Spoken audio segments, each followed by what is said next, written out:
just had one of those days or even a week where everything's going wrong? Whether that's related to your job, your relationships, or just things aren't going your way. See, it's discouraging, and sometimes it makes you feel like you failed even when you didn't intentionally try to. But there's also those moments that we failed countless times because we never tried to do something we could have done.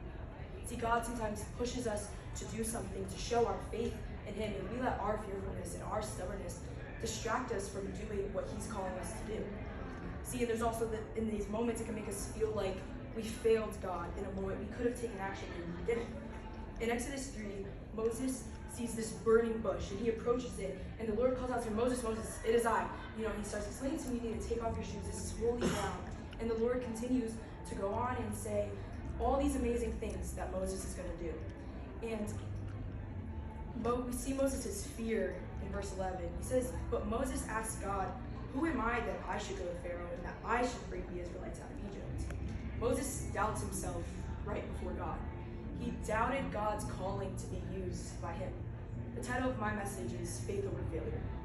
See, Moses thought that by going up to Pharaoh, that he would make a fool of himself and fail. See, Moses had this stutter, so he didn't feel fully confident enough to do something like this. How many of us have ignored someone telling us to do something because we're so scared of what someone else would think of us? See, you're kind of like losing this little popularity status that we have. See, that's kind of how Moses was thinking. Yet God reassures in verse 12 through 13, he answered, I will certainly be with you, and this will be the sign to you that I am the one who sent you when you bring the people out of Egypt. You will all worship God at this mountain.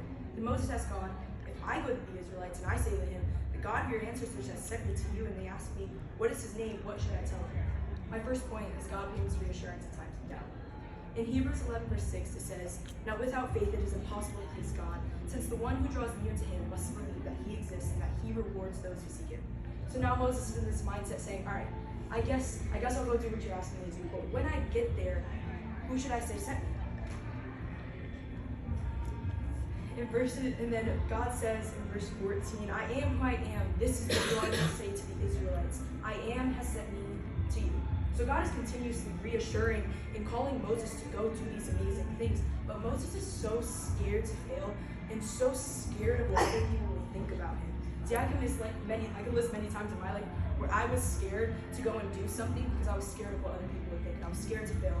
I was asked to share my testimony. My response was no, because I was scared of what others would think of me. And the main thing I was scared of was failing. But I didn't know that was God opening the door to his calling to ministry for me. See, even when God put this calling on my life, I was still responding like Moses. In Exodus 4:1, what if they don't believe me? What if they don't obey me? Exodus 4:10, please Lord, I'm not fit enough to do this. I never have been. And finally, Exodus 4:13, please Lord, just send someone else.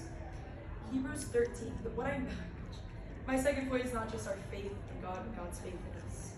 What I mean by this is God is not just going to call you to do something without having full faith and knowing you can succeed. Hebrews 13:20 verse 21, it says, our Lord Jesus, the great shepherd of the sheep, through the blood of our everlasting covenant, equipped you with everything to do good and is working will in us. God equipped Moses to do this. He had full faith in Moses to do this. Despite Moses' doubts, God knew Moses could do what he was telling him to do. See, we sometimes go about life with the same ordinary tasks and responsibilities, yet in these ordinary moments, God can move in extraordinary ways. See, Moses is just doing his normal task, tending his father-in-law Jethro's flock, and he sees a bush on fire that isn't burning up. See, we often look for God in the grand and miraculous events, but he often reveals himself in the ordinary moments of our lives. God does this because he has full faith in our abilities to succeed for him. We see in verses 4 through 6 that God is calling Moses personally by name. See, God knows us by name. He's calling us personally, and when he calls us, we must be ready to listen and respond, because sometimes this means recognizing the holiness of the moment. We often feel inadequate for the task God sets before us. However, God does not call the equipped, he equips the called.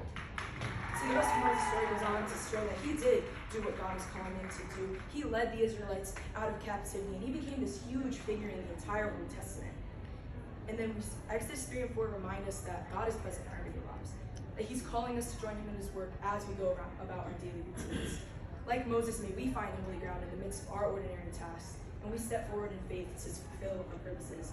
And I'll leave you with this. Are you paying attention to the burning bushes around you?